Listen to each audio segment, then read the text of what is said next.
Assalamualaikum warahmatullahi wabarakatuh. Bismillahirrahmanirrahim. Alhamdulillahirrabbilalamin. Sahabat NU Mojokerto Official yang berbahagia, pada kesempatan kali ini karena bertepatan dengan momen 17 Agustus, kita akan membahas tentang kemerdekaan Republik Indonesia ini. Pada tahun 1945, semua bangsa Indonesia ini merasakan berbahagia, bersyukur karena sekian abad dijajah oleh para penjajah, mulai dari Belanda, Inggris, Prancis, Jepang.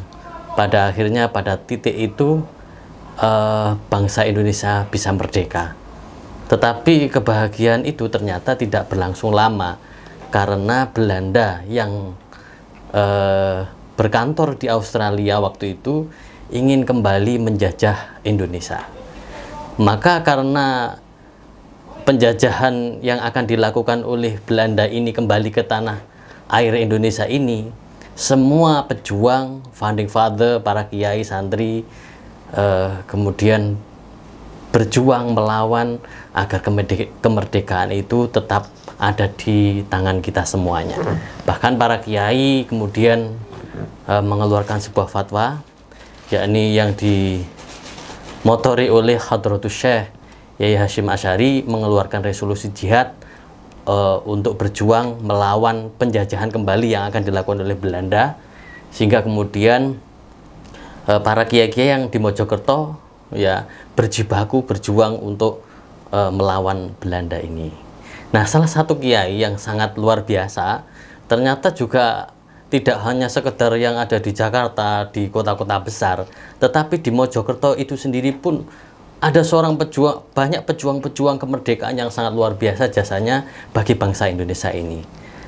Terkhusus kepada di Mojokerto ini ada seorang kiai yang namanya Kiai Munasir Ali. Beliau adalah alumnus pesantren Tebu Ireng. Kemudian ketika dikeluarkan fatwa resolusi jihad ini, maka beliau pun kemudian ikut berjuang melawan penjajah. Nah, siapakah beliau ini? Maka kita akan ngupas tentang sosok dari Kiai Munasir Ali yang berasal dari Pekukuhan Mojosari, Mojokerto. Nah, ini pada kesempatan kali ini kita hadirkan tamu yang pernah bersinggungan dengan beliau, bahkan pada masa-masa tuanya Yai Munasir Ali itu beliaunya tinggal di Mojosari, di Pekukuhan Mojosari, dan beliaunya ini yang merawat hingga akhir hayat. Beliau adalah Insinyur Haji Muhammad Habibullah MS. Nah, pada kesempatan kali ini beliau kita hadirkan di sini untuk bercerita, berkisah tentang sosok Kiai Munasir Ali ini seperti apa, dan kita menggali juga bagaimana sosok kehidupan ini bisa kita contoh menjadi pejuang kemerdekaan, juga pengurus NU yang militansi yang tidak bisa diragukan lagi gitu kan. Assalamualaikum warahmatullahi wabarakatuh. Waalaikumsalam, Mas Inu. Ini tentang sosok Kiai Munasir Ali ini. Barangkali jenengan sakit bercerita detail tentang siapakah beliau itu. Terima kasih. Barangkali saya awali dari awal ya. Okay. Jadi cerita, kemudian sejarah dan pitutur-pitutur kami sebagai keluarga dekat. Kebetulan saya keponakan dan rumah saya berdampingan satu pagar dengan beliau. Di Pekukuhan gitu. Di Pekukuhan. Jadi masa kecil saya sangat dekat dengan kehidupan keluarga beliau selaku Pak D, dengan anak-anaknya dan seterusnya. Beliau ini, Kiai Munasir ini, dilahirkan di satu desa yang waktu itu sangat terpencil ya, di Desa Modopuro. Modopuro itu sekitar berapa kilo dari Mojokerto sini? Mungkin 7 kilo atau 10 kilo? Ya 10 kiloan 10 kilo, dari kota Mojokerto, sehingga sangat jauh. Kendaraan dulu kan tidak seperti sekarang. Beliau dilahirkan pada tanggal 2 Maret 1919. 19. Sama dengan Pak Harto. Nah, nanti ada kaitannya dengan Presiden Orde Baru ini, berkaitan sekali. Ada hubungannya cerita ini mungkin nanti ketika di Muktamar Cipasung, ini adalah puncak muktamar yang sangat apa ya, sangat fenomenal. Jadi bagaimana caranya Orde Baru untuk menjatuhkan Gus Dur agar tidak menjadi ketua PBNU lagi, itu sangat-sangat fenomenal di situ. Nanti barangkali ada kesempatan saya lanjut cerita tentang itu. Beliau Munasir kecil ini seperti anak-anak kecil waktu itu. Jadi ya bermain-main. Background keluarganya bagaimana? Beliau ini anaknya siapa? Oh ya, mandi di sungai dan seterusnya ya. Nonton wayang barangkali itu zaman-zaman waktu itu. Beliau dilahirkan dari keluarga priayi ukuran desa. Bapak beliau itu seorang lurah. Lurah, tapi lurah bukan sembarang lurah. Jadi beliau ini lurahnya lurah. Jadi sangat sakti beliau. Istrinya adalah Hajah Hasanah. Hajah Hasanah itu putri dari Kiai Haji Dahlan Asy-Syafi'i, Pekukuhan ya, yang sekarang menjadi nama yayasan itu. Putri yang paling cantik. Sehingga waktu itu untuk mendapatkan sang putri ini banyak saingan. Ini cerita dari Pak Lik saya ini. Jadi primadona. Jadi Haji Ali ini sangat sakti. Sebelum jadi lurah memang sudah sakti. Untuk memperoleh ini banyak tantangan. Sehingga Pak Lik saya itu cerita bahwa untuk memperoleh Hajah Hasanah ini melalui beberapa semacam sayembara waktu itu. Sayembara siapa yang larinya cepat. Sayembaranya lari cepat. Ternyata dia tidak fisik ya. Haji Ali itu ceritanya balik saya itu. Disuruh ngambil sesuatu di suatu tempat, dia ketika itu langsung keluar terus nggak ada. Tiba-tiba datang lagi sudah membawa. Sehingga beliau mendapatkan putrinya itu. Ini sekedar cerita bahwa Haji Ali ini lurah yang sangat luar biasa. Dan tidak pernah beliau itu menghadap rapat di kabupaten gitu ya istilahnya sekarang. Bupatinya yang datang. Keren. Spesialis beliau itu dapat menemukan kalau ada pengganggu di kabupaten, misalnya pencuri, perampok, datang ke beliau, tanya di mana sekarang posisi barang ini, di mana sekarang pencuri ini. Beliaulah yang akan memberi petunjuk. Berarti selain tokoh pemerintahan, juga tokoh spiritual. Begitulah. Ini sekitar gambaran. Munasir Ali ini saudaranya ada 7. Yang pertama Hajah Muntamah, kemudian Hajah Muntamah, Haji Mustaqim, Haji Munadi, kemudian Haji Munasir sendiri, kemudian Munasri, satu-satunya perempuan. Haji semuanya gitu? Ya. Zaman dulu kalau sudah haji, orang berhaji berarti orang kaya betul. Sawahnya banyak memang. Sampai sekarang desa Modopuro itu terkenal luas lahannya itu sangat luas. Lurah sekarang di Modopuro itu kalau sawahnya disewakan 1 tahun itu 14 juta atau berapa gitu. Dan kalau di tempat pekukuhannya itu hanya sekitar 6 juta. Jadi perbandingan luas tanah dan kekayaan milik kas desa itu Modopuro memang tinggi. Ya mungkin karena memang kepemimpinan yang dulu itu sangat bagus dengan pengelolaan agrarisnya. Munasir kecil ini lulus dari SD, kalau sekarang SD ya, kemudian melanjutkan sekolah di Mojokerto. Ya, di Mojokerto, kemudian tidak lulus. Ketika itu ada kunjungan, kalau sekarang itu namanya apa ya, NO yang turun ke bawah itu, turba ya. Nah, saat itu ada tokoh NU dari Jombang yang turba di wilayah Mojosari. Karena Pak Haji Ali ini lurah yang terkenal sangat dermawan, ya sama seperti sekarang lah, kalau wis nek ngono aku sing nanggung konsumsi ini, aku sing nanggung. Oh, ditempatkanlah di rumah beliau. Rumah beliau itu sangat besar, rumah lama dan ada pendoponya. Yang sekarang gebyoknya itu saya pindah ke rumah saya yang di Buluan itu ya. Jadi bertempat di situ, tersentuhlah beliau. Maka Munasir kecil dikirimlah mondok ke, pertama itu mondok di Trowulan yang dipimpin oleh Kiai Romli. Kiai Romli. Sampai hari ini saya belum pernah ke sana. Oh. Tapi pertama mondok itu di, bapaknya Yai Dimyati Romli. Nggih. Yai Dimyati Romli. Gitu. Oh iya ya, nggih. Trowulan, nggih. Kita pernah diskusi tentang itu ya. Saya kira Dimyati Romli Rejoso. Iya, ternyata ada Dimyati Romli lagi. Nggih di situ. Kemudian hanya 1 tahun beliau sangat kepingin mondok di Tebuireng. Kemudian diantar langsung oleh Haji Ali ini mondok di Tebuireng. Karena beliau mempunyai kepiawaian belajar bahasa Inggris, bahasa Belanda dan bahasa Arab. Mulai kecil dia senang bahasa Belanda. Sehingga ketika mondok sangat menonjol dari santri-santri yang lain.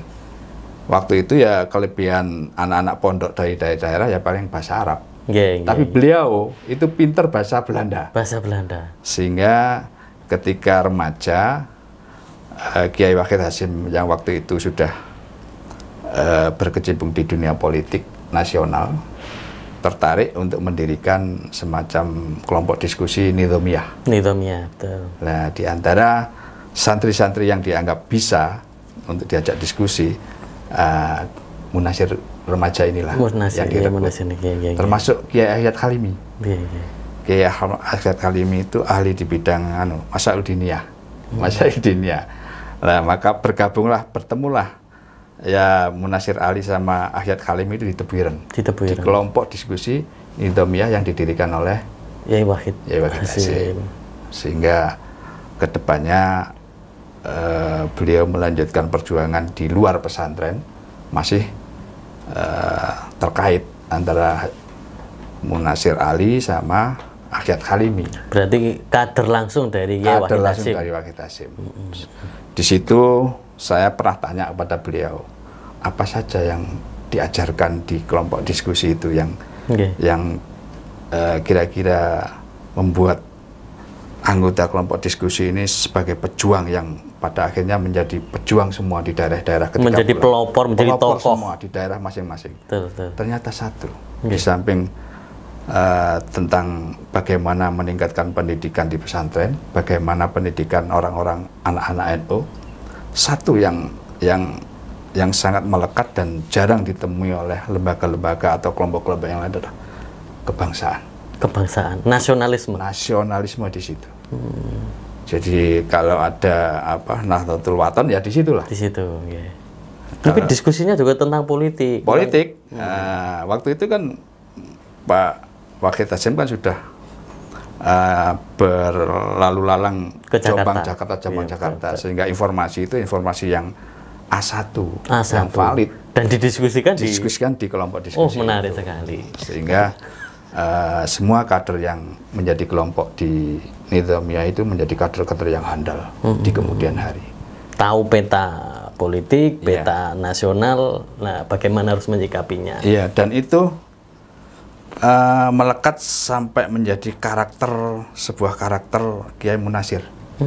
Ketika beliau sudah tidak aktif menjadi DPR RI di Jakarta, pulang ke kampung mendirikan yayasan itu, cara-cara untuk mengelola sebuah diskusi atau rapat-rapat tertentu itu seperti yang diterapkan oleh Wahid Hasyim di kelompok-kelompok. Ya tidak pasti waktunya, tapi sekitar 1 bulan sekali mesti ada pertemuan antara Wahid Hasyim, Yusuf Hasyim, adiknya Wahid Hasyim, kemudian Hasyim Latif, kemudian Zakir Husain dan lain-lain teman-temannya dulu di Hizbullah yang aktif di TNI. Itu ketika pensiun tetap komunikasi dan semacam pertemuan rutin triwulan pasti ketemu di situ. Nah, disitulah peran saya selaku hadam ya. Saya senang melayani seorang kiai. Kebetulan yang saya layani adalah keluarga saya sendiri, jadi saya anggap orang tua saya sendiri. Disuruh apapun saya mau. Jadi kedekatan saya di situ. Kenapa kok saya, kok ke anak-anaknya? Kebetulan anak-anak beliau itu di kurang, semua. Bukan, ada yang seusia dengan saya, namanya Hari Ubaidillah, almarhum, menantunya Bu Aisyah Hamid. Aisyah Hamid itu adiknya Gus Dur kan. Nah, itu seusia dengan saya. Kenapa nggak dia? Ini teruji karena hobinya nggak sama.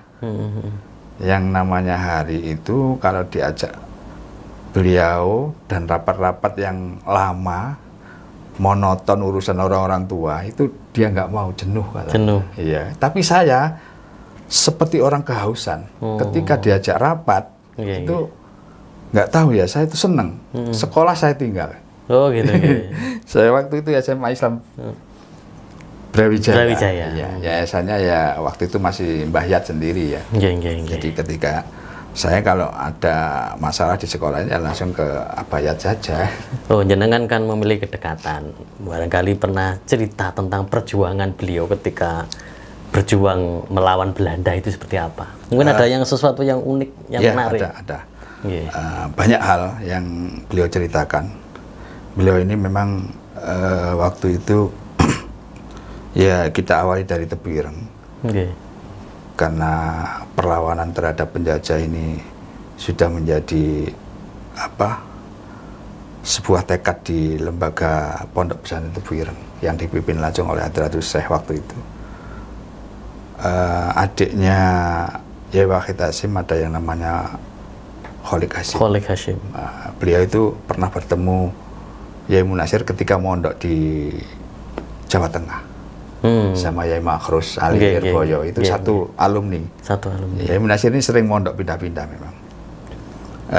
Dari situ maka untuk menjadi pejuang yang terjun langsung di dunia bela negara, tidak cukup hanya berdoa di surau, langgar atau masjid atau pesantren, maka dibentuklah namanya kelaskaran, yaitu Laskar Hizbullah.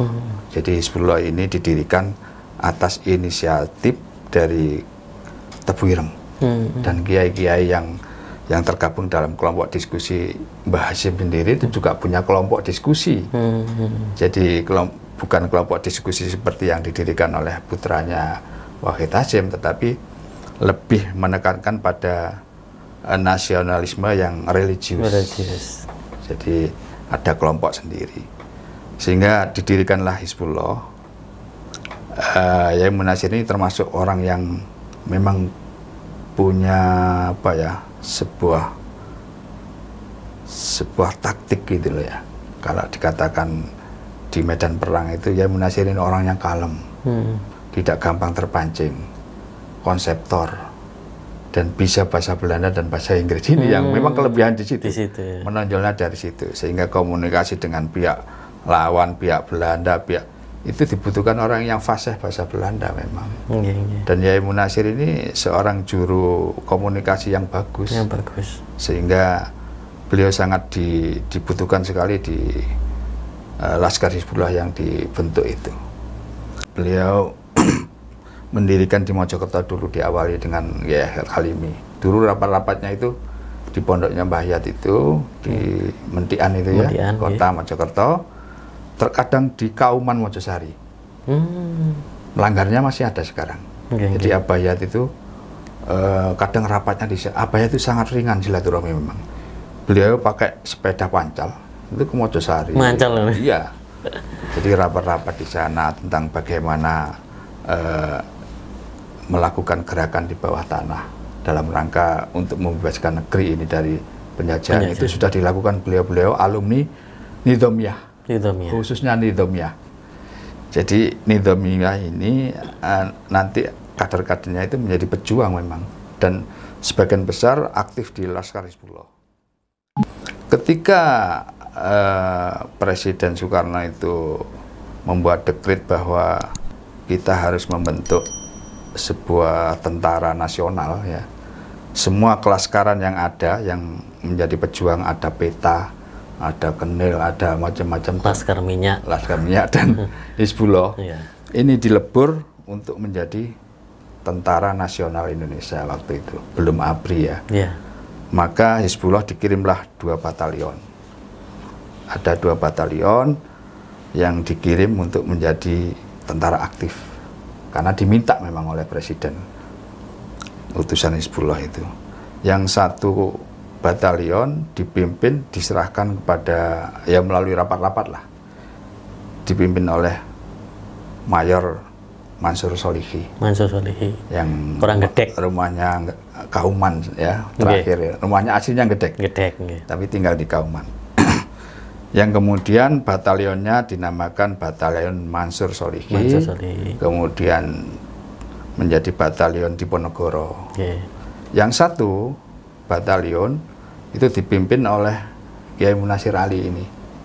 Batalionnya namanya Batalion Munasir Ali, yang kemudian menjadi Batalion 39 Condromowo. Condromowo. Nah, yang menamakan Condromowo ini pernah saya tanya pada beliau. Iya, iya, iya. Sinten Pak Desing jenengaken Condromowo niku kok jenenge kok sangar.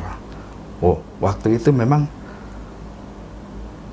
nama-nama batalion itu sering diidentikan dengan apa? Binatang-binatang yang punya keahlian. Ya. Ada sikatan, ada macam-macam.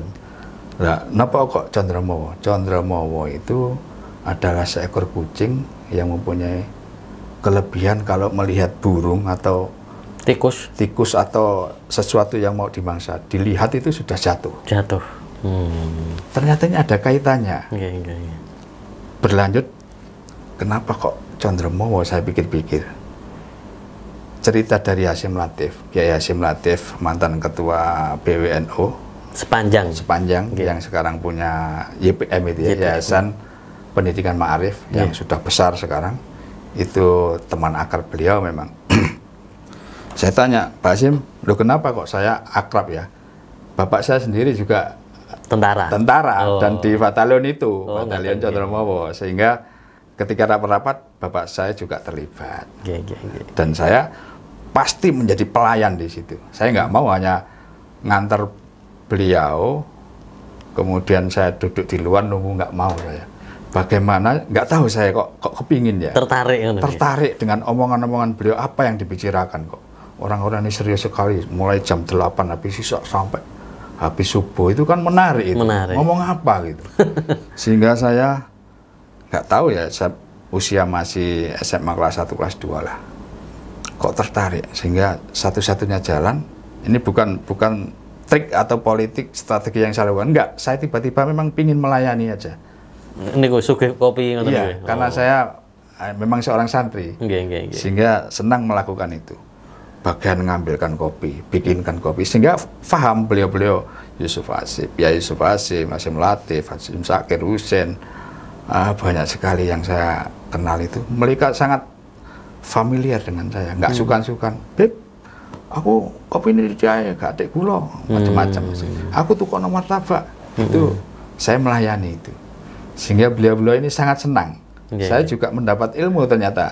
Dan itu ketika akhir-akhir ini saya pikir, oh iya, ternyata mencari ilmu itu tidak harus membayar, tidak harus berlaku gagah.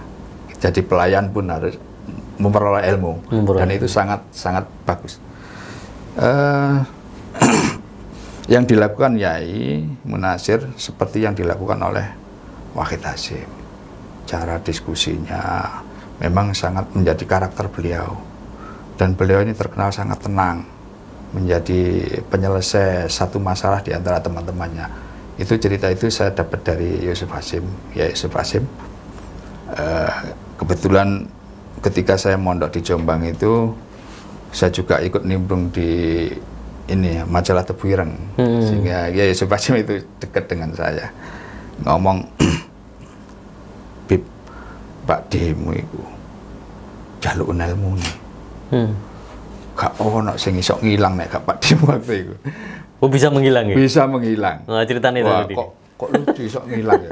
Iki iki lumayan nih, pikir saya gitu. Jenengan bisa ketilang. Sehingga saya pingin sekali, mulailah saya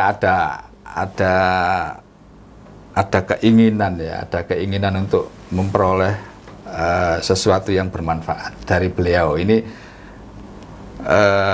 ya wajar lah, kita ingin meningkatkan kualitas hidup itu ya harus menyerap ilmu dari orang-orang yang sukses. Jadi saya pingin, terus Pak Yusuf Hasyim jenengan itu punya ilmu gini.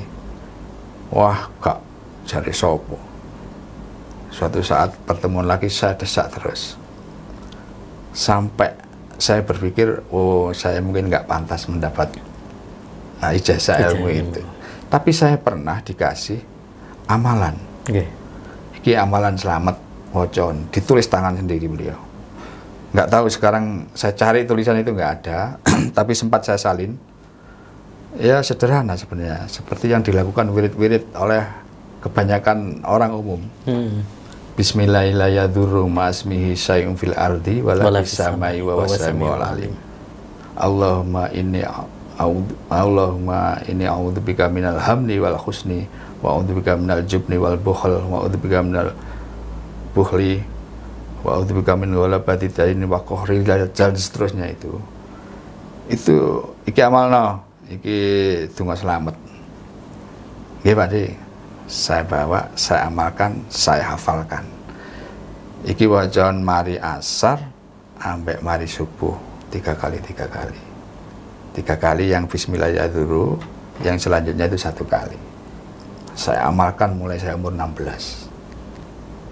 Suatu saat saya sudah menikah. Sebelum menikah itu ke TP naik bis. Saya itu nggak tahu, tiba-tiba baca itu tidak bernapas. Orang yang narik tiket itu loh ya. Ini maaf, ini bukan maksud saya berbuat jahat dan curang ya. Saya dilewati. Sebelah saya, yang sebelah kiri saya ditarik, saya enggak. Loh kok gak ditarik? Enggak kelihatan. Saya coba gini, menengah batu sawis. Saya ingin tahu apakah ini yang ternyata sampai pulang enggak. Tapi ketika saya mau turun, saya bayar. Pak, saya tadi belum. Oh enggak. Seneng dia, karena memang dia nggak narik saya, dan ini kalau saya biarkan saya dosa. Itu saya coba sampai 3 kali begitu. Yang kedua, ketika saya sudah menikah, dapat salah satu putri dari pengasuh pondok di depannya Tebu Ireng itu, saya kan sudah usaha beras ya di rumah itu, bisnis beras mulai awal memang. Jombang itu Tebu Ireng, termasuk Tebu Ireng itu berasnya saya kirim. Waktu itu saya nggak punya pickup, punyanya Espas. Jadi kursi belakang itu saya lepas.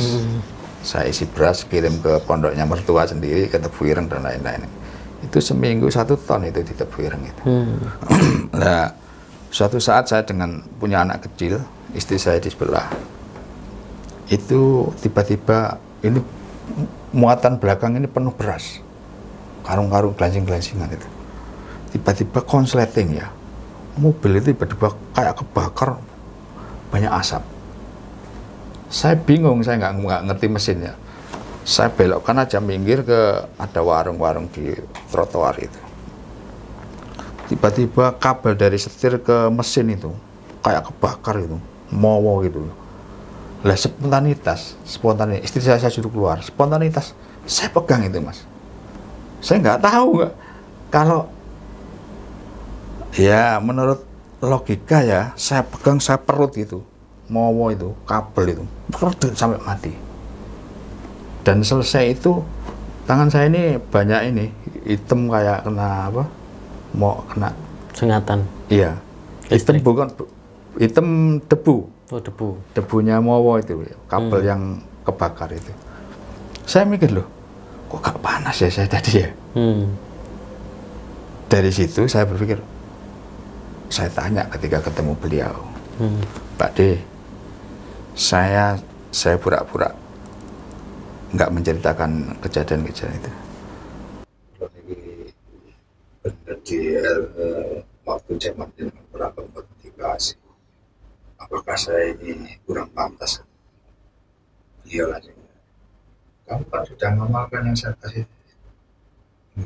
Ya itu, langsung saya flashback, peristiwa-peristiwa yang saya jalani, yang saya alami itu hubungannya adalah ilmu Condromowo. Ilmu Condromowo. Oh, ceritanya menghilangnya Yai Munasir Ali itu terus begini. Beliau sendiri yang cerita. Mbak Husain Ilyas. Iksan apa? Iksan. Iksan Berangkal. Itu teman beliau waktu mondok juga. Ketika dia membawa pasukan turun dari Pacet ya, dari gerilya mau ke kota Mojokerto, tiba-tiba ada patroli Belanda bawa mobil. Pasukannya itu disuruh pegang Yai Munasir berentetan gitu, nempel di jembatan itu. Pegang terus semua. Itu nggak kelihatan. Nggak kelihatan. Patroli Belanda itu nggak melihat pasukan. Nggak melihat pasukan yang banyak. Pasukan kan banyak, tapi bergandengan semua. Tiba-tiba setelah pasukan itu selesai, Yai Munasir itu di dalam ini, tiba-tiba berada dalam barongan. Barongan itu rumpun bambu yang banyak duri-durinya itu di sebelah sungai. Sekarang sudah nggak ada. Saya pernah lihat ketika diceritani itu, saya langsung suatu saat saya pergi ke sungai dekat pondoknya Yai Husain itu, ternyata nggak ada barongannya. Di situ saya tanya warga di situ, ya di sini dulu banyak barongan. Dia berada di dalam barongan, tapi pasukannya tetap berada di atas jembatan. Loh ya kenapa mutunya? Aku dulu kan ya bingung banget. Jadi mungkin itu salah satu ilmu yang namanya Condromowo itu ya. Dan itu sangat terkenal di kalangan beliau-beliau. Teman-teman beliau itu pasti cerita tentang lucu-lucuan. Saya sambil ngasih petang itu ngurungono itu pernah dengar itu gitu-gituan. Jadi itu salah satu kelebihan beliau di bidang ilmu bahasa, ilmu strategi, konseptor. Dia juga dikdaya. Saya nggak pernah tanya itu ilmu dari mana. Yang saya tahu Yai Munasir itu mondok memang kalong, pindah-pindah. Kalau Ramadan dia itu mondok termasuk ke Watu Congol. Muntilan yang waktu itu diasuh oleh Pak Darhar Watu Congol, ayahnya Mbah Mat. Kan pernah kita ngadakan Munas NU kalau nggak salah ya. Di sana saya ikut waktu itu. Kemudian Mbah Mat itu cerita bahwa Pak Sir itu salah satu santri yang menonjolnya di situ karena sudah hanya pondok Ramadan, punya keberanian. Suatu saat saya tanya, dia bilang waktu bilang bahwa waktu pulang dari Watu Congol saya tanya satu mobil, saya kan selalu mendampingi menonjol. Aku itu pernah dituduh mencuri ikan di kolam depan. Ada kolam tuh untuk wudhu. Itu ada ikannya. Saya waktu ke situ masih ada itu. Jadi ketika pagi kok banyak ikan mati. Kemudian ini pasti Munasir CS panggil sama pelajar. Ini liwatan ya. Iya. Ikut bang, kalau bisa boleh. Dia usir Ya bagaimana bang? Orang disuruh pulang, sedih juga kan. Ternyata hikmahnya ketika sampai di rumah ya, 1 hari setelah dia berada di rumah Motopur, ayahnya meninggal. Coba waktu itu dia nggak disuruh pulang, dia nggak nututi ayahnya meninggal. Dulu nggak ada WA, nggak ada HP, tapi ininya ya ini sudah sampai ke sana. Nah, diusir pulang itu mungkin ya hanya untuk itu. Buktinya apa? 7 harinya ayahnya Mbah Dar ini berkunjunglah takziah ke sana, sekaligus mengajak Munasir kembali ke pesantren. Jadi kan nggak diusir karena kesalahan, ada hal-hal yang kita tidak mengerti. Kiai Munasir itu apa namanya, pulang setelah mondok berbagai pondok-pondok itu kan di sekitar tahun 39 ya, kalau saya lihat apa namanya sejarahnya. Terus beliaunya kan bergabung menjadi Ansor ya, Ansor di Ansor Ulama. Gitu. Terus kemudian ketika Laskar itu dibentuk, beliau kemudian bergabung dan kemudian menjadi juga berkarir di tentara, termasuk tentara. Lalu ya Abbasiyat kan waktu itu mengundurkan diri malah ya. Iya, dia aktif di Sabilillah. Terus beliaunya pada tahun mengundurkan diri dari ketentaraan. Iya, betul. Setelah itu nopo kiprahnya beliau. Oh, kenapa kok mengundurkan diri? Begini. Ini saya dapat cerita langsung karena saya sering menulis di Tebu Ireng tentang sejarah Tebu Ireng, sejarah Hizbullah. Jadi banyak bertanya saya. Dan pertanyaan saya tidak membuat beliau itu jengkel atau jenuh. Malah seneng ketika saya pancing tentang Hizbullah. Seperti orang yang seperti HP baru dicas, semangatnya menggebu-gebu. Sehingga saya direspon sekali ketika tanya-tanya, kenapa kok waktu itu mengundurkan diri? Kalau tidak mengundurkan diri kan saya mikirnya sekarang sudah jadi jenderal gitu. Itu kan seliting dengan Pak Sudirman, bapaknya Basofi Sudirman. Jadi beliau dari PETA, Kiai Munasir dari Hizbullah Laskaran. Jadi dia sempat jadi mayor jenderal kan, Maijen. Jadi kenapa mengundurkan diri? Barangkali perlu ralat, bukan tahun 51 itu sebenarnya, sekitar 52 ke 53. Ya. Baru 58 itu di-ACC oleh Pak Ahmad Yani. Tahun 58 ya. Iya, jadi mengundurkan diri 52 atau 53 itu ditolak sama Pak Dirman waktu itu. Kalau sekarang itu Pangdam lah. Di Jawa Timur Brawijaya itu Pak Dirman, bapaknya Pak Sofi Sudirman. Ditolak karena TNI membutuhkan orang-orang seperti Kiai Munasir, Yusuf Hasim, Hasim Latif, CS yang Mansur Soligi itu. Karena memang andilnya Kiai Munasir itu besar. Strategi gerilyanya itu karena memang dia orang desa, anaknya lurah ya. Dia tahu persis karakter-karakter desa dan lain-lain. Sehingga strategi gerilya waktu itu mesti manggil kelompok diskusinya Kiai Munasir untuk membuat rancangan-rancangan strategi penyerangan dan lain-lain itu. Tidak boleh sama Pak Dirman. Dengan alasan ya mungkin internal, alasan dibutuhkan di TNI. Karena situasi belum begitu kondusif betul ya. Sehingga tidak di ACC. Tapi ternyata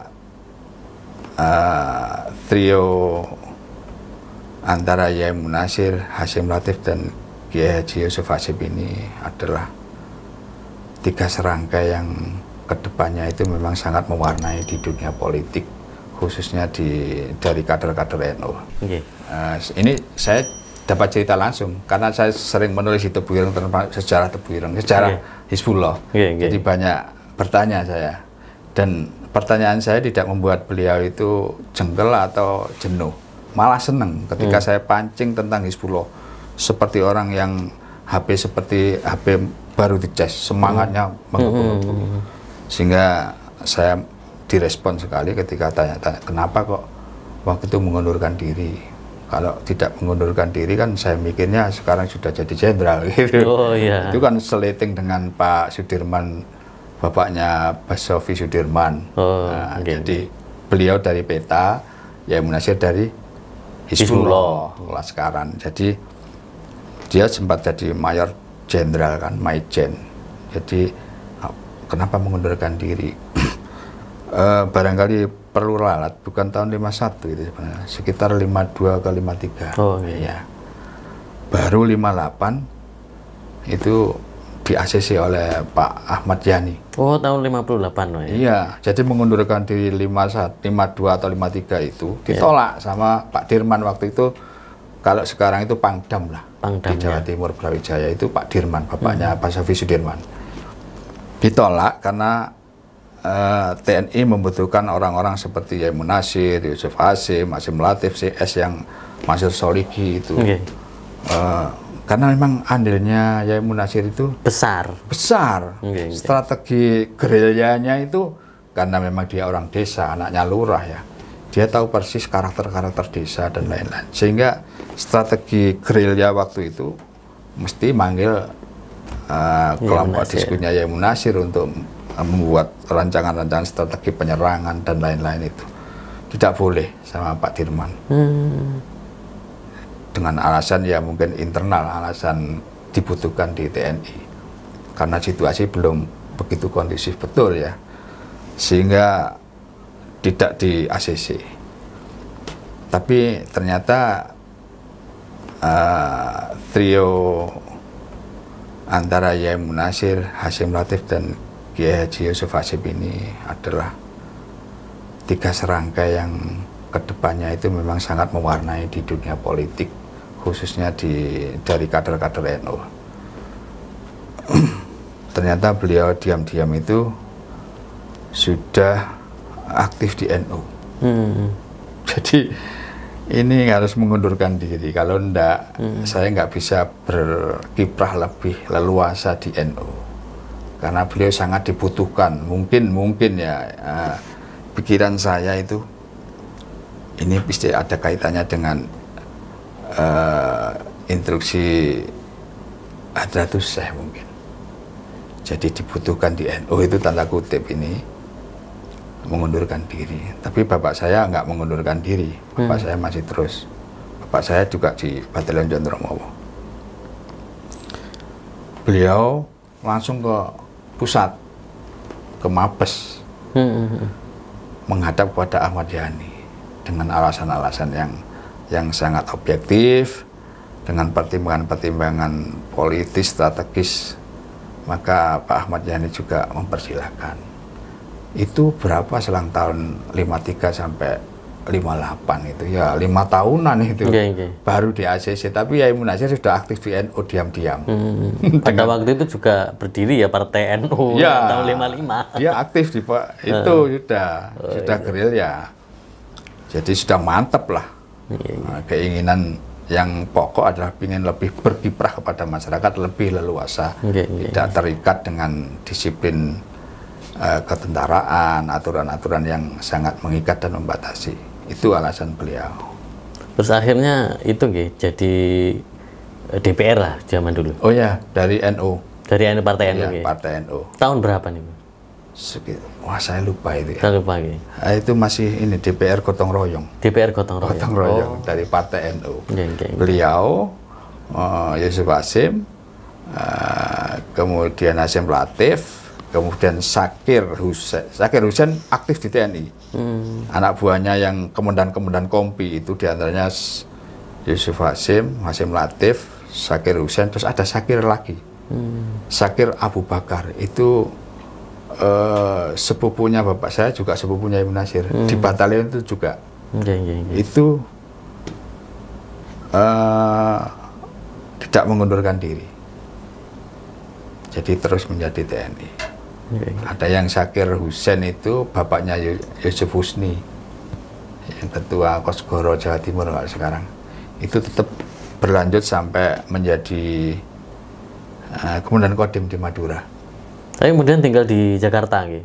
Tinggal di Jakarta. Tinggal di Jakarta. Di Kosambi Dalam nomor 73 kalau nggak salah. Jalan Kosambi Dalam 73 Tomang. Dia beli rumah di situ. Sampai sekarang masih ada rumah. Masih ada di Sudah sana. direhab, ditempati oleh salah satu putrinya Mbak Titi itu. Masih ada. Terus ketika Partai NU kan pada tahun 70-an kan berfusi menjadi P3. Beliau juga ikut jadi P3 gitu. Ya. Karena lagi-lagi 3 serangkai inilah yang menjadi pioner di situ. Ini ujung tombaknya NU waktu itu yang di bidang politik ya 3 orang CS ini. Tapi motornya ya 3 orang ini.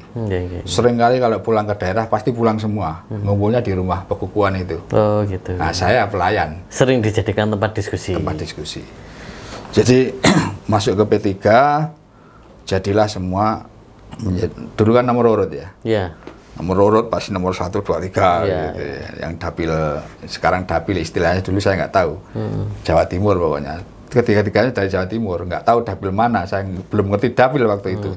Tapi ikut kampanye saya itu, diajak ikut kampanye. Oh, Nganter saja ya. Saya tahu aktif di P3 beberapa periode, menjadi DPR, bahkan pernah menjadi ketua fraksi ya. Di fraksi P3 waktu itu dipimpin oleh kalau nggak salah itu Hasan Mintarium. Oh iya P3. Kemudian sebelum itu, tapi ketika P3 dipimpin oleh Naro, ini sudah Naro ini memang orangnya Orde Baru yang dipasang untuk mengacak-acak P3. Maka ketika penyusunan caleg DPR RI itu, nama-nama yang dari NU, ada Yamin Nasir, Yusuf Hasim, Hasim Latif dan lain-lain, Imam Khurmen Jawa Tengah itu semua ditaruh nomor yang tidak jadi. Oh, iya. Memang Naro ini orangnya Orde Baru, Naro. Kemudian maka rapat PBNU, koordinasi, konsultasi, istikharah dan lain-lain dengan yai-yai mungkin keluar.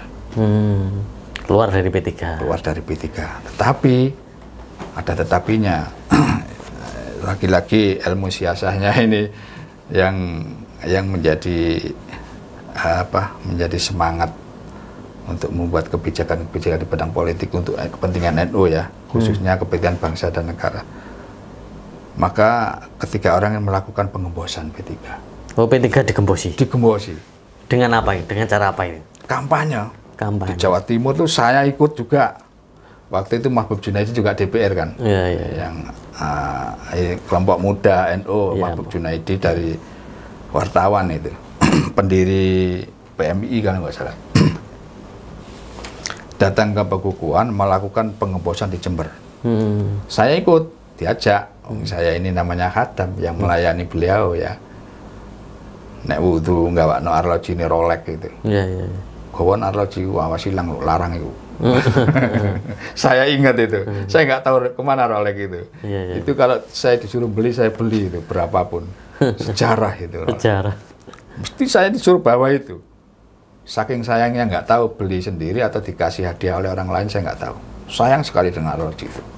Awas hilang loh. Kawan wudu. Ketika ke Jember, saya Hasim Latif, Hasim Latif, Yusuf Hasim, Mahbub Junaidi. Sebelum sampai Jember ini bawa kijangnya Yamin Nasir, kijang tahun 75 kalau nggak salah. Meletus banyak. Malam-malam sekitar jam di perjalanan itu. Perjalanan. Paginya itu kampanye di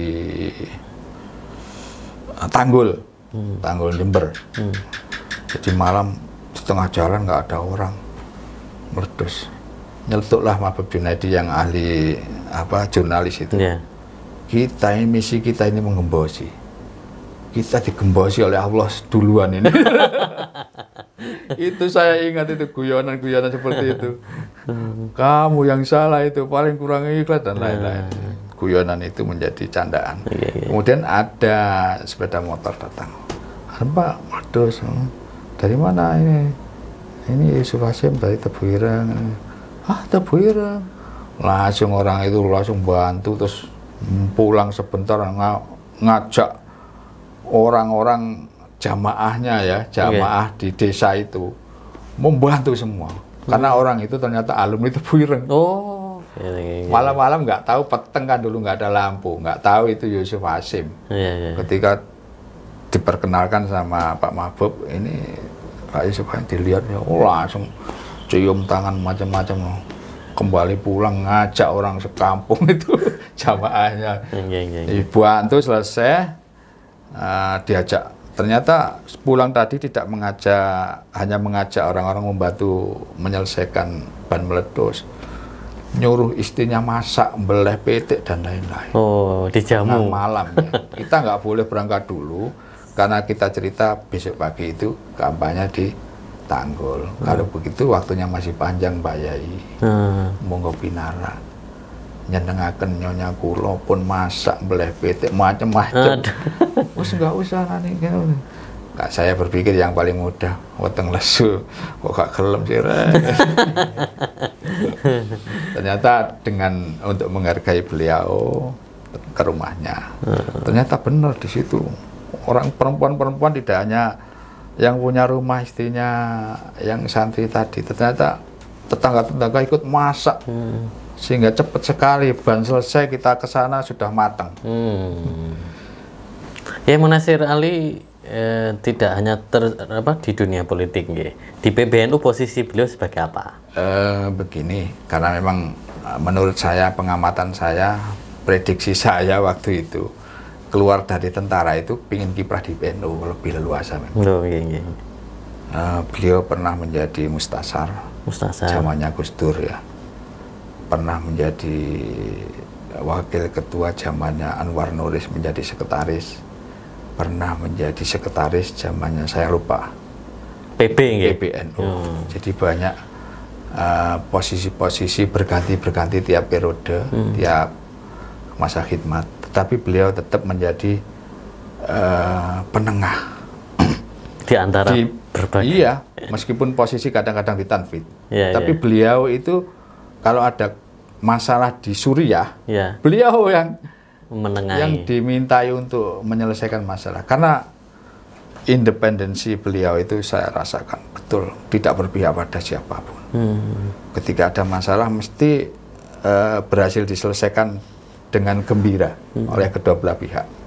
Di PBNU itu begitu. Kalau ada masalah internal dibawalah ke forum tertentu, nggak tahu itu forum lajnah atau nggak ngerti, yang jelas ada forum untuk menyelesaikan masalah.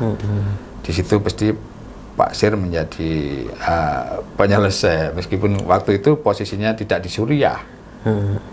Pernah jadi ketua panitia muktamar di Cipasung tahun 94 itu ceritanya bagaimana, itu menarik itu kayaknya. Nah, kebetulan begini, saya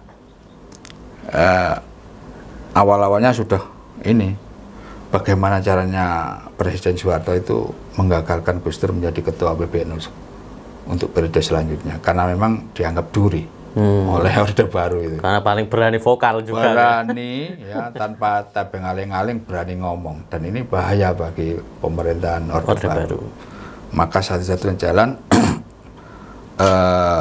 Muktamar Cipasung ini harus dikuasai oleh orangnya Pak Harto. Maka dimunculkanlah namanya Abu Hasan. Abu Hasan ini memang saya nggak ngerti, saya nggak tahu beliau Yai Munasir itu ngerti apa enggak kalau memang dia itu dipasang untuk melawan Gus Dur. Waktu itu gerilya Abu Hasan itu ke kiai-kiai, pondok-pondok, termasuk ke tempat saya. Beliau itu nyumbang waktu itu, saya kan sekretaris yayasan ya. Yayasan Dahlan Syafi'i. Dahlan Syafi'i. Jadi ketuanya beliau, Yai Munasir, sekretarisnya saya. Sampai sekarang saya sekretaris, sudah habis ketua 3 saya itu. Yai Munasir, kemudian jabatan abadi. Iya, anaknya yang Rozi Munir, mantan Menteri BUMN itu menjadi ketua pengganti beliau setelah wafat. Saya sekretarisnya. Rapat lagi saya dipilih sekretaris. Saya pernah mengundurkan diri. Mbok ya saya ini diganti posisi biar apa?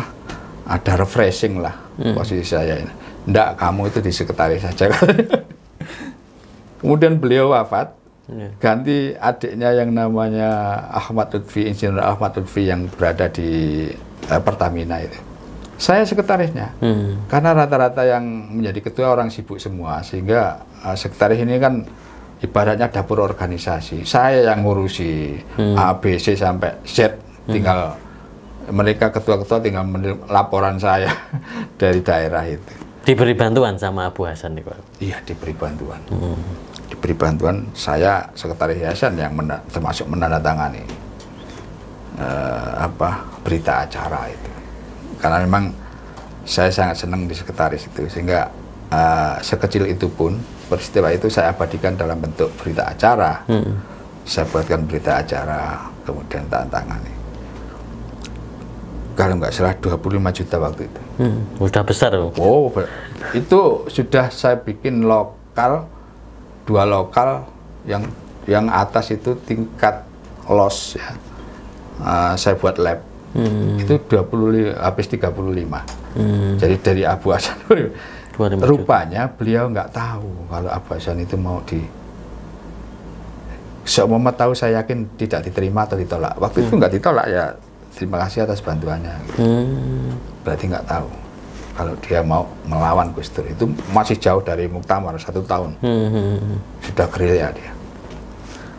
Kemudian ketika Abu Hasan dicalonkan, ya otomatis ini kita sudah harus melawan dengan strategi maksimal ya, karena Abu Hasan terus terang dibiayai oleh mereka. Saya ngawal, tapi saya disuruh berangkat ke Cipasung, pondoknya Kiai Ilyas Ruhyat 1 minggu sebelum muktamar. 1 minggu sebelum muktamar. Ya, kenapa? Loh, kenapa aku berangkat? Kalau nak segak apa, numpak bis saya. Numpak bis, nanti turun di sini dikasih tahu. Nanti dijemput di terminal, nanti dijemput di daerah mana itu ya. Setelah dari terminal itu naik angkutan saya itu ke semacam kecamatan gitu. Saya dijemput oleh santri. Sudah komunikasi mungkin ya. Ada telepon di rumah itu, sudah ada telepon yang gitu, sudah ada. Itu sudah ada telepon. Mungkin komunikasi itu atau nggak tahu. Yang jelas saya nanti kamu dijemput oleh santrinya ya Ilyas di daerah ini gitu. Kenapa saya disuruh berangkat? Saya nggak tahu. Karena saya nurut saja. Ketika sampai di sana, pondok itu masih banyak santri. Santri masih banyak, belum dipulangkan. 1 minggu sebelumnya ya, hanya bersih-bersih gitu. Saya tiba-tiba ditaruh di pondoknya, Pondok Putri, kamar Pondok Putri, pengasuh, ya pengasuh, semacam pengasuh lah.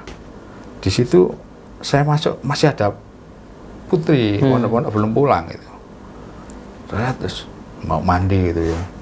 Loh, kok belum pulang? Saya keluar lagi, tanya ke Yai Ilyas. Saya diterima langsung Yai Ilyas.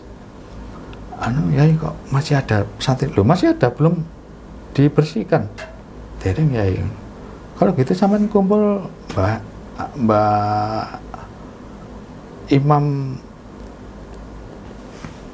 Imam Puro. Mbah Lim. Muslim Imam Puro. Jadi satu kamar dengan Mbah Lim Imam Puro. Saya nggak ngerti, ternyata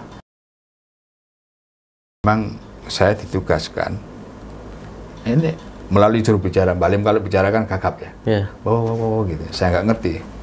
Juru bicara yang ngomong, sampai dari mana? Waktu saya mengajar, oh ya, sini tidur satu kamar dengan saya. Melalui juru bicara. Saya nggak ngerti, Mbah Lim ngomong nggak ngerti saya. Nggak paham. Juru bicara yang ngomong gitu, oke, tidur. Ternyata tengah malam tiap hampir jam 2 itu saya dibangunkan. Saya belum terbiasa waktu sholat tahajud, jadi saya enak-enaknya tidur, dibangunkan sama Mbah Lim itu. Sama penerjemahnya itu. Mas, bangun mas, ayo ikut. Nanti, saya bilang. Ternyata ngelilingi itu, ngelilingi arena muktamar itu. Oh, arena muktamar. Dikelilingi, sampai kalau nggak bisa doa ini, melalui penerjemahnya. Mbah Lim ngomong dengan saya, tapi saya nggak ngerti. Penerjemahnya yang ngomong. Baca aja sholawat sama Fatihah ketika di pojokan. Selawat yang pendek aja, shollallahu alaihi. Ketika di pojokan nanti Mbah Lim berhenti sambil berdoa, sampean baca Fatihah. Nggak usah ngamin sampean, biar santrinya Mbah Lim yang ngamini. Sampean baca Fatihah tidak bernapas. Lama sekali. Saya Fatihah dapat 3 nggak bernapas, nggak kuat. Ya kadang-kadang. Putar berapa kali putaran? 7 kali. Lapangannya luas sekali. Bukan lapangan itu ya, area pondok. Area pondok. Jadi ya ada petunjuk santri sana yang ngasih jalan. Mbah Lim di depan, belakangnya penunjuk jalan. Santri-santri, terus saya sebelahnya Mbah Lim, saya penerjemah. Berarti disuwuk duluan gitu? Ya. Oh, itu. Terus kejadian yang ketika muktamar mau 1 hari sebelum pelaksanaan, 2 hari sebelum pelaksanaan, ya Munasir datang. Datang langsung ke ruang tamunya Kiai Ilyas, rapat-rapat dengan tokoh-tokoh PBNU panitia waktu itu. Kemudian kita ditaruh di salah satu hotel. 1 hari sebelumnya itu Pak Desir gini, Bib, Kebetulan saya memang sedikit ngerti jurnalis ya. Waktu itu saya salah satu biro Jawa Pos pendiri di Jombang. Oh, di Jombang. Jadi yang mendirikan di Jombang biro Jawa Pos ini saya dengan lupa saya namanya, teman saya wartawan dari Jawa Pos, Toyib atau siapa itu, nyewa di Jalan Letkol Sumaryo, dikasih uang Jawa Pos Dahlan Iskan waktu itu. Dikasih uang dari Kembang Jepun, saya ke sana ambil komputer itu dengan Pak Kardi, biro Mojokerto, bawa komputer naik bis untuk mendirikan biro di Jombang itu. Jadi saya dulu namanya biro, gitu. Biro. Sekarang radar, gitu. Radar, biro dulu. Itu saya yang bikin kantor, yang nulis papan nama Jawa Pos Biro Jombang itu saya sendiri.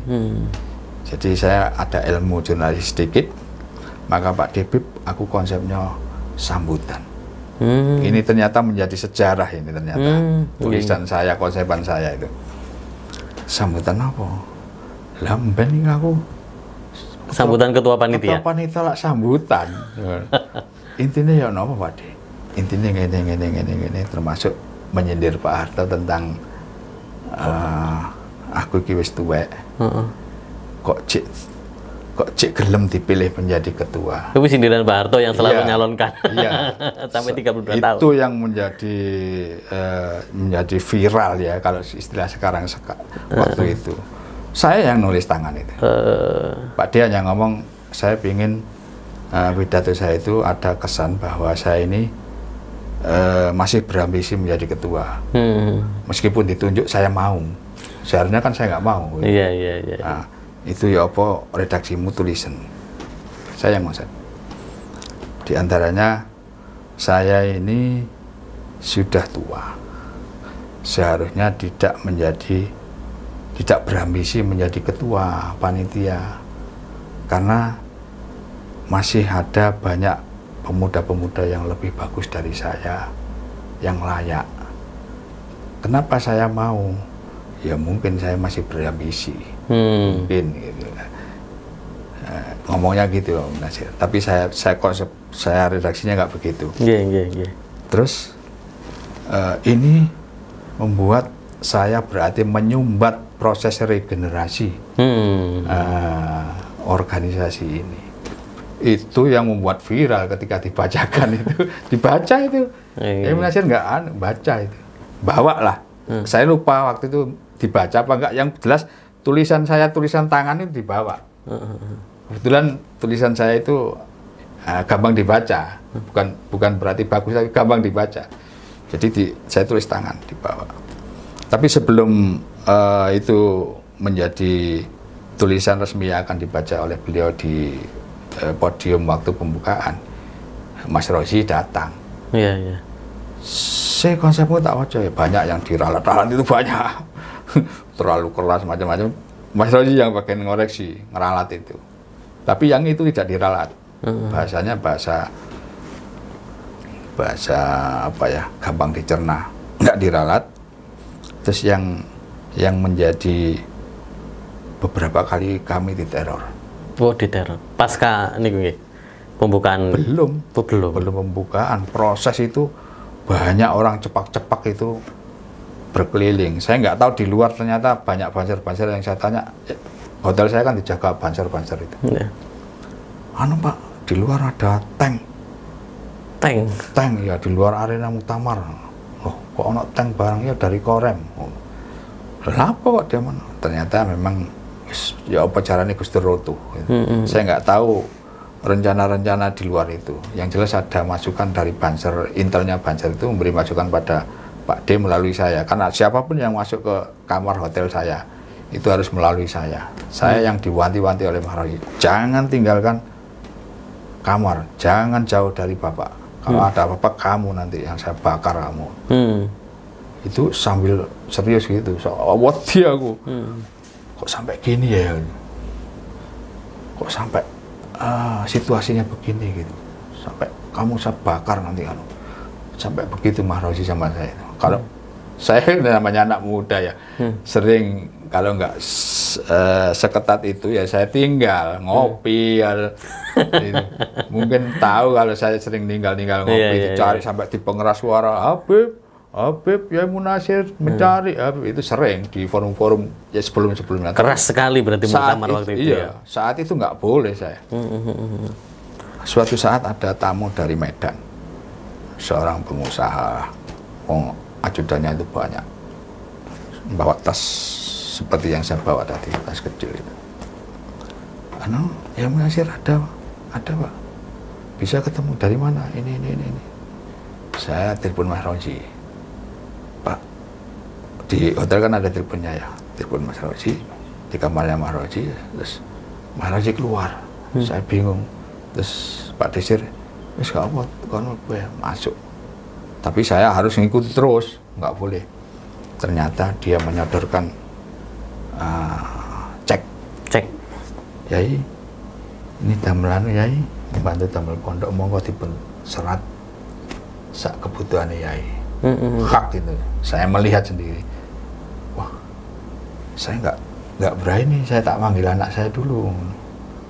Kemudian karena saya nggak berani keluar, saya manggil ini Banser yang jaga. Tolong saya panggilkan Pak Roji Munir, umumkan di ada posko panitia, kan saya suruh ke posko nyari Roji Munir. Nah, Mas Roji rapat di luar hotel sama panitia yang lain yang nggak tahu seksi apa, yang nggak tahu. Kemudian datang sekitar setengah jam datang. Kemudian ada apa? Saya Pak dari Medan ini. Saya ingin bantu ya pondoknya Yai Munasir. Mohon maaf ya, bukan kami menolak, tapi pondok kami tidak sementara ini belum butuh bantuan. Mas Roji ngomong begitu. Setelah ngomong-ngomong dengan Pak Desir ya, yang juru bicaranya Mas Roji, kemudian ditolak, keluarlah beliau. Suatu saat Mas Roji selesai, keluar, pulang malamnya habis rapat jam 12 pulang ke pondok lagi, wudu sholat, setelah sholat ngobrol nonton TV. Pak D, tapi saya ngomong, kalau manggil itu Pak, ini memang diterima lah, kena kayak bangun yang sebelah itu Pak. Kok ini kok duit aja. Saya berpikirnya guyon, bukan Kak saya nafsu, enggak, saya guyon. Diterima, Pak, saya ini kena bangun tingkat 3 pondok kita itu. Oh, ini kok duit aja. Ternyata ada sejarahnya, kenapa ini Gus Dur terancam ini. Jadi Gus Dur ini mau dihabisi oleh Orde Baru, Pak Harto. Ini salah satu alat. Kalau saya terima berarti saya kalah. Kok sampai bersikukuh begitu? Kenapa? Gus Dur itu orang yang dititipkan langsung oleh ayahnya kepada saya. Titip Durrahman. Termasuk Yusuf Hasim masuk TNI itu juga titipan dari Wahid Hasim. Dulu mondoknya di Kerapia, Pak Yusuf Hasim itu. Setiap berkunjung ke sana, ajak Yai Munasir itu. Pak Aud itu nggak ada di pondok, keluar. Tidak ada di pondok, waktu ngaji ya nggak ngaji, sehingga marah. Waktu itu terus selesai, terus suruh pulang, masuk TNI itu, dititipkan juga sama saya. Alhamdulillah akhirnya sukses nih, Gus Dur tetap bertahan gitu. Bertahan. Pidatonya itu sangat menyakitkan dan saya melihat mimiknya Pak Harto itu ya marah padam. Saya melihat langsung itu karena saya tidak boleh jauh dari Bapak, sebelahnya podium. Merangkap pengawal lah. Kalau ada apa-apa saya harus mengamankan. Jadi saya tahu ketika orang tertawa semua gemuruh itu, Pak Harto saya lihat seorang kayak ketawa, tapi ketawanya kecut dan merah gitu. Mendengar pidato itu. Terus Yai Munasir juga menjadi founding father PKB. Oh ya. Ya, terus itu barangkali ini. Gini waktu ya karena independensinya Yai Munasir, kejujurannya, konsistennya dan tidak gampang dibeli. Itu yang membuat Gus Dur CS waktu itu tim konseptornya Di antaranya di dalamnya ada Mas Rozi sendiri, termasuk yang kemudian hari jadi menteri di periode Gus Dur jadi presiden itu. Jadi Pak Sir, Yai Munasir Ali, Gus Dur sendiri, kemudian Yai Ilyas Ruhiyat, kemudian Pak Muhid Muzyadi, kemudian Pak Mustafa Bisri, satu-satunya yang sekarang masih hidup itu ya, Mustafa Bisri. Cuma saya kagum beliau konsisten, tetapi tidak berani melakukan suatu kebijakan yang berisiko. Saya kagum pada beliau karena saya makmum orang terpilih 5 orang itu bukan orang sembarangan mendirikan PKB. Tapi saya mohon maaf, agak kecewa beliau tidak berani membuat kebijakan yang spektakuler untuk kepentingan NU. Selalu tanda kutip menyelamatkan diri, tidak mau ceteh, tidak mau resiko. Dan tapi kenyataannya ya beliau selamat sampai sekarang, namanya masih bagus, nggak cacat, nggak rusak, dan yang terpenting satu-satunya deklarator yang masih hidup beliau. Nah, mungkin ini rahasia yang tidak saya ketahui. Tapi PKB sendiri ingat nggak dengan founding father-nya itu? Dalam arti mungkin sampai hari ini kalau saya mengambil proses rapat-rapat itu kan Jakarta, Mojokerto. Dan Gus Dur pernah rapat di Mojokerto, dan konsep waktu itu termasuk membuat logo. Itu saya bawa, dan sampai sekarang bendera pertama saya simpan. Bendera pertama PKB yang saya bordir hasil dari kesepakatan rapat di Pakukuan. Saya bordirkan. Itu ada kan sama saya. Saya kan pernah aktif di PKB sebagai wakil sekretaris DPC PKB Kabupaten Mojokerto. Saya bawa, saya amankan sampai sekarang. Suatu saat Aini Juro, ketua sekarang itu minta pada saya, Mas Habib aktif lagi di PKB ya, pulang kampung. Saya tak menyelesaikan tugas saya dulu di partai ini. Sebenarnya apa sih keinginan sampean itu? Kok ya sampean sebagai perwakilan deklarator lah. Saya dapat salam dari sampean dapat salam dari Gus Halim, Gus Nanang, ketua wilayah PKB sekarang. Sampean sebaiknya kembali ke rumah lama. Ismatul Nuwun sampaikan salam saya tak menyelesaikan tugas saya di partai ini dulu. Terus dia kok nyinggung-nyinggung bendera, kok tahu ada bendera. Ini tidak saya miliki. Suatu saat pasti saya kibarkan di PKB lagi bendera ini. Kapan itu katanya? Ya nunggu saatnya lah. Oke, terakhir terus Bundi, kenangan-kenangan pas itu nih Yai Munasir Ali ini.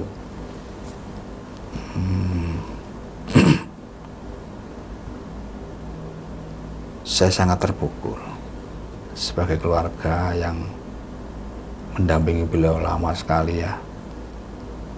Saya membayangkan internal dulu bagaimana kalau yayasan saya, yayasan kita, yayasan keluarga ini tinggal beliau. Apakah ada yang bisa mengganti sebagai cagak ya, sebagai pegangan gitu ya. Meskipun beliau segala sesuatu di akhir-akhir hayatnya itu jarang aktif ke kantor, tapi selalu instruksi pada orang-orang yayasan termasuk saya, nanti gini-gini. Saya sudah membayangkan itu. Yang kedua, PBNU pasca ya banyak orang yang seperti Yai, bahkan lebih baik, lebih pintar, lebih karismatik, lebih khusyuk, banyak. Tetapi saya berpikir kalau nggak ada beliau, PBNU akan kehilangan. Beliau tidak sakit karena memang usia, semua organnya sudah ibaratnya sudah tua ya. Beliau ini di masa tuanya itu rajin olahraga jalan, jalan kaki. Jadi rumah saya itu, jenengan tahu kan ya? Iya. Rumahnya Pak di pinggir jalan raya. Dulu masih sepi. Masih sepi ya.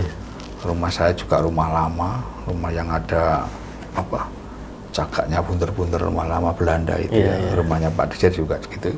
karena anaknya Mbah Dahlan Syafi'i itu 5 orang. Ketika menikah dibikinkan rumah sama, termasuk mbah saya itu ya. Rumah yang saya tempat itu rumah mbah saya. Oh, ya, jadi sama, itu jalan kaki sampai ke selatan itu sekitar 1 kiloan balik. Pulangnya tidak ke rumah saya pagi-pagi, mesti bikin kopi, ngobrol dengan saya. Kok nang yayasan Beb jam sakmene gitu. Nggih. Suatu saat ini saya buka saja karena kemarin saya itu ditelepon oleh salah satu cucu Mbah Hasyim Asy'ari. Saya mau, semoga ini isyarat, bukan isyarat yang tidak baik, yang jelek. Semoga ini isyarat baik. Saya ditunjukkan semua peninggalan Mbah Hasyim, termasuk tongkat dari Mbah Khalil yang diberikan pada Mbah Hasyim melalui Kiai Situbondo, Kiai Asad Syamsul Arifin. Sebagai pertanda dan isyarah, Mbah Hasyim dipersilahkan, diperbolehkan, diizinkan saat itu mendirikan Nahdlatul Ulama. Termasuk tongkat itu saya pegang, saya meredek sampai 14 mili itu. Tongkat biasa ringan, tapi saya meredek. Saya melihat banyak peninggalan di situ, termasuk keris dan lain-lain. Dan cucunya ini ngomong sama saya jarang sekali menunjukkan ini kepada orang lain, meskipun itu keluarga. Saya nggak tahu, tiba-tiba pingin sampean itu tahu apa saja yang ada di sini. Kemarin saya telepon 3 kali, 4 kali nggak terjawab, saya WA nggak dijawab. Biasanya kalau nggak dijawab itu lain kali mesti di telepon ulang. Saya takut beliaunya sakit. Saya kemarin ke Jombang, saya parani rumahnya tutupan, saya telepon juga nggak terjawab. Hingga saya pulang dengan berpikir macam-macam. Itu tongkat itu masih asli dan masih berkarisma. Siapapun lah yang megang itu pasti meredek kalau itu orang NU dan tahu sejarah. Karena simbol. Iya. Ini memiliki. Pernah saya share di grup itu. Gus Hatim itu malah, Gus Hatim ketua PC kita sekarang itu. Gus, saya diajak megang juga. Megang itu, iya. Nah, saya telepon dalam rangka, diantaranya dalam rangka untuk minta izin saya ngajak ketua PC untuk melihat tongkat itu, belum terjawab sampai sekarang. Ya kembali ke Yai Munasir itu, beliau juga punya pentung banyak, 3 kalau nggak salah. Suatu saat di depan rumah saya itu kan bapak saya dulu suruh nanam pohon bambu kuning. Tiba-tiba sambil ngopi-ngopi, "Bau gak ada tongkat, po." Tongkatku kok tak gawe kadang-kadang lali kok hilang. Saya bikinkan tongkat dari pentung itu. Saya cari. Beliau sendiri yang milih.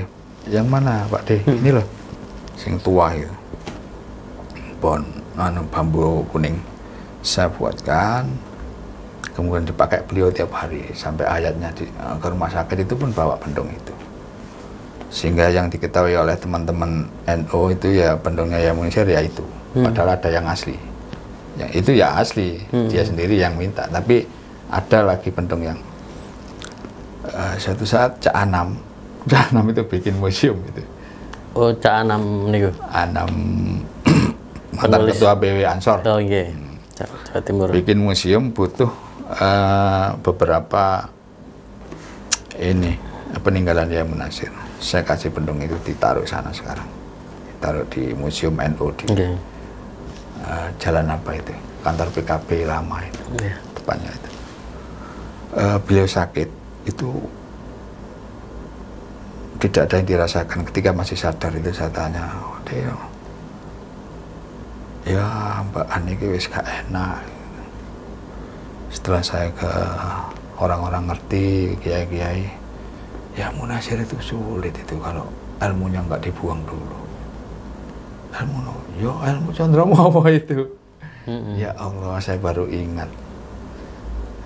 Ini suatu klinik atau apa yang jelas saya sering menyaksikan sendiri orang yang punya ilmu-ilmu seperti itu memang ada ganjalan untuk lepas ya.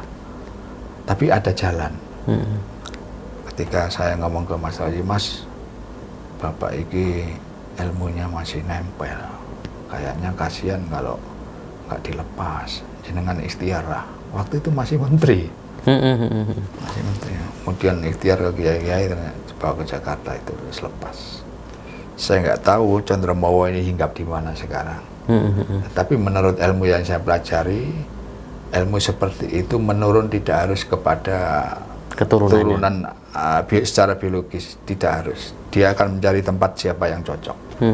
Tapi tidak jauh-jauh dari lingkungan beliau. Saya nggak ngerti kemana itu ilmu itu sekarang. Innalillahi, waktu itu bulan Januari meninggal dunia beliau. Tahun 2002 kalau nggak salah ya. 2002. Jadi yang perlu diteladani oleh generasi setelah beliau, termasuk kita-kita ini, generasi pejuang NU ini, beliau itu orang yang konsisten, teman, independen, tidak gampang berubah dengan segala bujukan dan lain-lain. Termasuk terhadap kebijakan rumah tangga pun, yang saya tahu, kalau sudah punya pendirian begini, istrinya pun nggak bisa mengubah. Sering tukaran ya, namanya keluarga. Gara-gara prinsip itu tidak bisa dirubah. Sangat konsisten. Itu yang saya pelajari, dan ngalah. Sering ngalah. Dan itu saya lakukan. Saya ini ngalah. Sering didolimi orang, saya ngalah. Tapi ternyata ngalah itu bukan kalah. Allah akan memberikan kebaikan-kebaikan di luar itu yang lebih baik daripada apa yang kita berikan pada orang lain karena dipaksa itu. Menarik sekali, sahabat NU Mojokerto Official, tentang sejarah Kiai Munasir Ali yang memiliki jasa yang begitu besar kepada tidak hanya Mojokerto, tidak hanya NU juga, tetapi adalah bangsa Indonesia ini. Maka kita sebagai generasi Nahdien, jangan lupa dengan jas merah dan jas hijau. Jangan lupa dengan sejarah, dan jangan lupa jasa-jasanya para ulama-ulama yang membangun negeri kita Indonesia ini. Sekian, terima kasih atas perbincangan ini, sangat menarik. Terima kasih, sama-sama Mas Inul, semoga bermanfaat untuk amin. teman-teman sahabat generasi penerus NU yang sekian, terima kasih. Wallahu muwaffiq ila aqwamit thoriq. Assalamualaikum warahmatullahi wabarakatuh. Waalaikumsalam warahmatullahi wabarakatuh.